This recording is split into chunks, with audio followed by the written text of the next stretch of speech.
अस्सलाम वालेकुम, नमस्कार, सत श्री अकाल। कैसे आप लोग? उम्मीद करते हैं ठीक होंगे, मस्त होंगे, स्वस्थ होंगे। तो आज मैं आप लोग की एक बात बताना चाहता हूँ।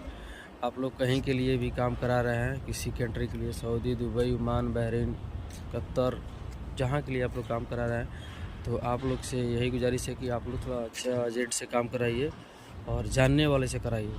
जैसे मैं कराया हूँ, तो हमारा जो एजेंट है, मेरे जानने वाले हैं, वो अच्छे भी एजेंट है, बहुत आदमी को भेजे हुए हैं और हम भी आए हुए हैं। तो ऐसे मुश्किल नहीं है, बहुत अच्छी जगह मुझे डाले हुए हैं, अच्छा भी है। नहीं नहीं तो एक मेरा दोस्त है, उसके जैसा नहीं होना चाहिए, जो रात दिन वो पूरे दिन वो एजेंट की गाली ही देते हैं। क्योंकि वो बोल के आया था मैं जाऊंगा सिलाई में, और डाल दिया इधर चावल चलाने के लिए हेल्पर में। वो हमारे बिहार से है, रामनगर से है, और वो रामनगर से ही काम कराए थे। तो आप लोग भी ये सब पे ध्यान रखिएगा और आप लोग अच्छे से काम कराइएगा, आइएगा। तो आप लोग को अगर वीडियो अच्छा लगेगा तो लाइक कर दीजिए, चैनल को सब्सक्राइब कर दीजिएगा भाई, थोड़ा सपोर्ट कर दीजिएगा भाई।